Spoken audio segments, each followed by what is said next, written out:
Welcome to the 39th edition of Make Pro Wrestling Majestic Again. I am Tiger Height. And I am Peanut Gallery. And we are covering, so before we get into it, we were going to be covering the third night of Wrestle Kingdom. But I have no idea what happened with this show. It was lit horribly. It was. The matches were super useless. Nobody seemed to like it. All of the music had copyright issues, so you couldn't hear anything. And it was just not a good experience. So we watched maybe 30 minutes of it and said, this is stupid. Yeah, it was a waste of time. It was an absolute waste of time. So we're only going to be covering Hard to Kill. Yep. We're going to do heckling and wrestling. Yep. Make that Majestic again. Call it a show. So pretty much. Hard to Kill. Awesome show, by the way. It was an awesome show. It's a couple weeks ago, so I'm trying to rattle my mind. It was last week. Okay, it was last week. It was literally last Saturday. That's a long time ago. So now let's kick off with the first ever Women's Ultimate X match. Yes. It was Chelsea Green, Tasha Steelz, Lady Frost, Jordynne Grace, Alisha Edwards, who replaced Rachel Ellering for some reason, and Rosemary. And the winner, I think, got a Knockouts title match, if I'm not mistaken. Yes, they get a Knockouts title shot. Yes. Here's the thing about this match. I had a very mixed reaction. I think it was cool, and the people who pushed it were Jordynne Grace and Tasha Steelz. Right. But they were out of their element during this match. Yeah, it felt very contrived, and it was like, okay, we need to set up these spots. There were a lot of controlled spots in this match and that sort of thing. You can tell that they did not have a lot of experience. No, there was no organic fluidity to this match whatsoever. Which I understand. I mean, it's the first time that women have ever participated in a match like this, but it kind of killed a little bit of the magic of the match. I think it did too. And I think that the Ultimate X stipulation should only be reserved for a rivalry-based thing, not making history. Now, if you developed these 6 women into a rivalry perspective and But they did that. No, they didn't. They just announced them in the match. They announced that there was going to be an Ultimate X match for women, and then a couple of weeks later, they announced the women. And there were rivalries going into this that all 6 of these women were somehow involved in. You don't have to have a rivalry for this kind of match. I think you do. You don't have to. No. No, they did it to announce a contender for the women's title after Deonna Purrazzo, and this was the way that they decided to do it. I guess it's kind of like Money in the Bank. We can explain this more when we make Majestic. I think there is more fluidity with Money in the Bank personally. But no, there's not. We'll roll with it. But Tasha Steelz surprisingly won. I was not expecting Tasha Steelz to win this. I guess I guess she's as good as any. Yeah, I guess. But, there was some stiltedness with the match that kind of took me out of there, but it was kind of neat seeing, and maybe if they do it 1 or 2 more times, there will be that fluidity that I'm looking for. Yeah. But as a first, you don't know what to expect. Right, and they didn't know what to expect, so there we go. All right, Peanut Gallery, let's make this shit Majestic again. So, with this match, I would have not done anything differently on a physical level. Right. But them mentioning the Royal Rumble as much as they did not have to mention the Royal Rumble in any capacity. But that was just the big news. It was the big news. If they mentioned it once, fine, but they mentioned it too many times, and it took me away from it. Also, the intensity in some parts of this match were not all the way there. If this is a blood feud, make it feel like that. I don't know that it was a blood feud. Well, now keep in mind, Mickie James beat Deonna Purrazzo for the championship in that historic reign. So in a way, it was a blood feud. We were there live when that happened. Right. Biggest pop of the night, I swear to God. But it was a blood feud because that's how Deonna Purrazzo viewed this championship. But it's kind of over at this point. I think Deonna Purrazzo's moving on to different things. I think Mickie James moving on to different things. And I'm happy this was the main event, by the way. I'm happy too. I think even if they were not going to announce that Royal Rumble entry thing that WWE did, this was going to be the main event. Oh, absolutely. There was no point, and I hate saying this because this is mean, there was no point on Cardona being in this match. No, there wasn't. It was really a Moose versus W. Morrissey thing. If it was only going to be Moose versus W. Morrissey, they would have done a different rivalry. And I think Mack Cardona and W. Morrissey were taken out of a proper one-on-one match. Either or. If it was Moose versus Cardona, great. If it was Moose versus W. Morrissey, great. Right. A three-way match in this just felt a little off to me. It did. It was kind of that third wheel situation. Right. Also, Cardona was the main focus of this rivalry where people were really backing him, and they still were during the show. Yeah. But him eating the pin after everything that happened and how they built it was the wrong decision. I don't know. I don't think they had a choice. Because they booked themselves into a corner by having this three-way. If they wanted to do W. Morrissey and Moose, that would have been whatever. And if they wanted to do that, okay, then you would have eaten the pin. But Moose emphasized that Cardona was a mid-carder at best. And for Cardona to be pinned clean, it emphasized that. Well, that just makes Moose all the more powerful looking. Right. No, it made him look right. Cardona did not feel like a main eventer in this.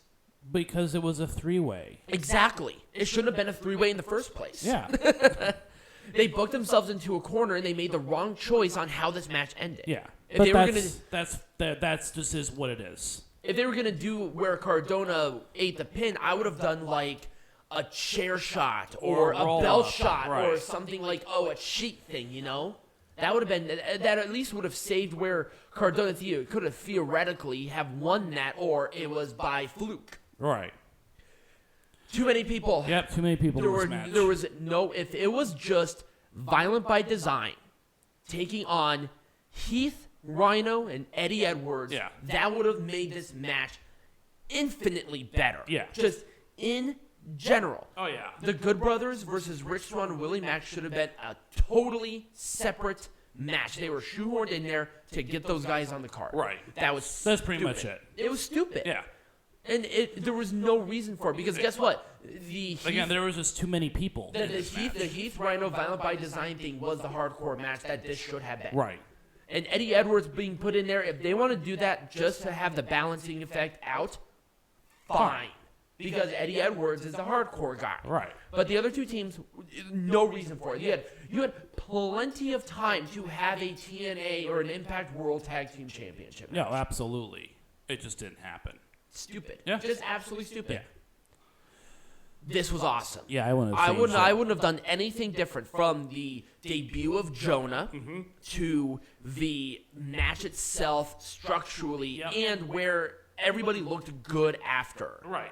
And again, this is part of the redemption arc for Josh Alexander. Right. And that is why Jonah was a big guy going in there. Right. He was a formidable wall in the way of the redemption. And he had to overcome and now it's going to be the Charlie Haas arc, which is fine. So I wouldn't have really done anything different with this match. I thought it was structured really well. The rivalry was great, and I think Jonah has a few more months left, so we'll see who he faces at Rebellion. Because you know he's going to be in a match at Rebellion. Exactly. So I would not have changed a thing. I wouldn't have changed a thing with it. I may have wanted to have Jonathan Gresham maybe do something with Impact a little bit more before the show itself, because it just felt like a cold title match to me. It pretty much was, And it was good structurally. I wouldn't have done anything different inside of that, but I really wish they would have built a story around, hey, let's up the ante. Let's make it pure rules. We didn't know it was pure rules until the match started. Right. If it was pure rules, that's what makes it important. Right. It was just, there were just some story aspects with this that could have been done better. A little bit better, absolutely. Right. So that was just kind of the only thing for me as it relates to that. I wouldn't have done anything different with this in every single way, shape, or form, including the winner. Right. Because Steve Maclin is now even more pissed off than he was before. What's his next move? Maybe as soon as Charlie Haas's match is done, it's going to be Maclin versus Alexander. Or maybe he goes after a different championship. takes advantage of that. He's pissed. He's a pissed off gentleman. I think him going after Josh Alexander would actually be the next really good match for Rebellion, because obviously they're going to do Moose versus Morrissey. Let's do a number one contenders match between Maclin and Alexander. Why? Because both Why? of them Maclin lost. Maclin's just a pissed off redneck now. Well, what other title can he go for? The digital media champion has to step down. The only other title. That's not. Why do you think that's a step down necessarily? Because the only time that this title has actually been defended, it has not been defended on pay-per-view yet. It's been defended on pre-shows and stuff on social media. So how can you sit there and say that it's not a step down? It's kind of a step down. I'm just saying that's a perfect way for him to go about getting a title if he wants to, because he's a pissed off guy.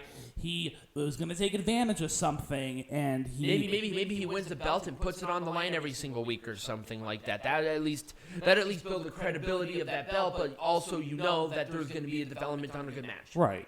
But that's the point. The point is that now he's pissed off. He doesn't deserve number one contender. He deserves none of that. He lost. He lost the match fair and square, and now he's just pissed off, and he is going to look for a way to get gold around his waist. That's my point. Okay. He does not need to be a number one contenders match for the world title. Okay. Here's the thing. We need a few more of these types of matches for these women to be more comfortable. I think that starting with 6 people was the wrong decision. Yep. They should have started with like 3 or 4. Right, because we've seen that before. Right. That would have been fine, like a 6-person thing to determine it, because now you're just adding people. Well, for no again, reason. They're not comfortable with the Ultimate X. You could tell. Why do you have the max number of people that can be in this match for the first one? Right. Have like 3 or 4 of them instead of 6. I think that would have actually put a benefit onto the match itself. Have like Jordynne Grace, Tasha Steelz, because they're the ones who brought it up, and maybe Chelsea Green. Right. I mean, the other one's like, okay, Rosemary's been with the tag. Lady Frost just debuted, and Alisha Edwards has not been on TV. Why did they get that opportunity? Right. At least Jordynne Grace is a champion in some way, shape, or form. Tasha Steelz helped not only get the match off the ground, but she's been on TV constantly, and Chelsea Green has been wrestling constantly and winning matches. Right. That would have been fun, and I think that would have actually added to the match. Right, because then the spots could have been a little higher quality. Right. But anyways, a couple of other things. The ROH Invasion, what are your thoughts on that? I believe if they I don't know how much follow-up there's going to be on this. I mean, I understand why they're doing it, but I need some. They haven't done a lot of. Have they done a lot of follow-up with this? Yes, they have. Okay. They have attacked. They attacked on last week's Impact. They attacked D'Lo. Okay. They had a couple of other involvements, including in the main event. Right. But my problem is that the people that they chose was a bit different. Because people who watch it. If the people who watch Impact are there's the only assumption, 75% of them watch Ring of Honor.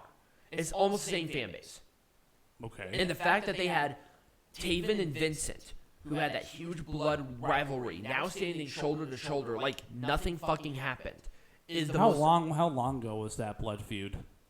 It was the number one contendership changed hands, I think, like 2 weeks before Final Battle. So it was still fairly fresh. This was a recent. Okay. It's still fairly fresh, but also they had a big blood feud. Right. This was not just a small blood feud, and also they're keeping the same sort of gimmicks without any sort of synergy. Right.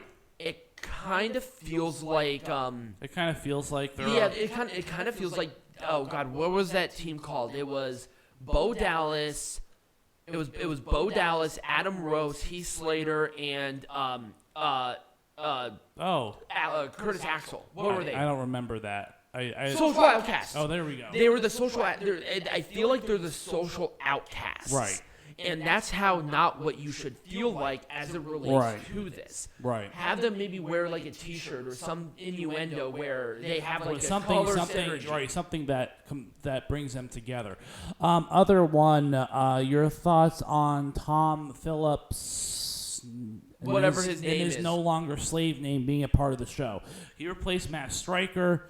Matt Stryker's firing, I don't understand it because I thought he was doing fine. Yeah. Do you believe a 3-person would have worked? No, there can only be 2 in that. D'Lo Brown is just fine. Yeah, he's fine. He's fine doing the color commentary. It's obviously a decision that they made, but I feel like they did that a little unceremoniously to Stryker. I don't think it was either a good or a bad thing. Now I can see some positives. I can also see some negatives. I just don't know. I mean, Stryker's tweet kind of gave me the impression that they just fired him, and my thing was, why?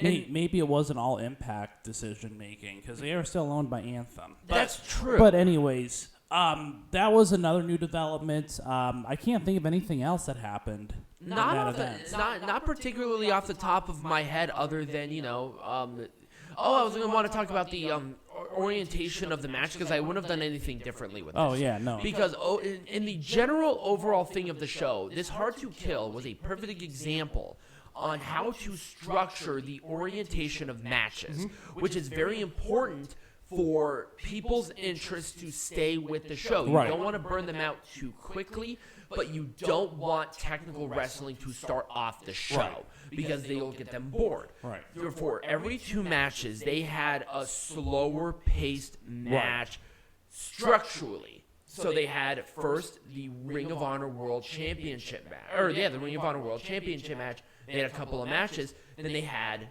the Hardcore War, where basically there wasn't a lot of technical wrestling. It was just hit somebody over the head or put them through a table. Right. There wasn't. It was a perfect melding of those 2 aspects. It keeps your interest up. Right. Okay. So next week, I don't know when the. When is the Terminus event? I do not know. I can look it up really quick here if my shit wants to. Because actually, I had that pulled up a little bit before. I don't think it's actually anytime soon. I thought it was like later this month.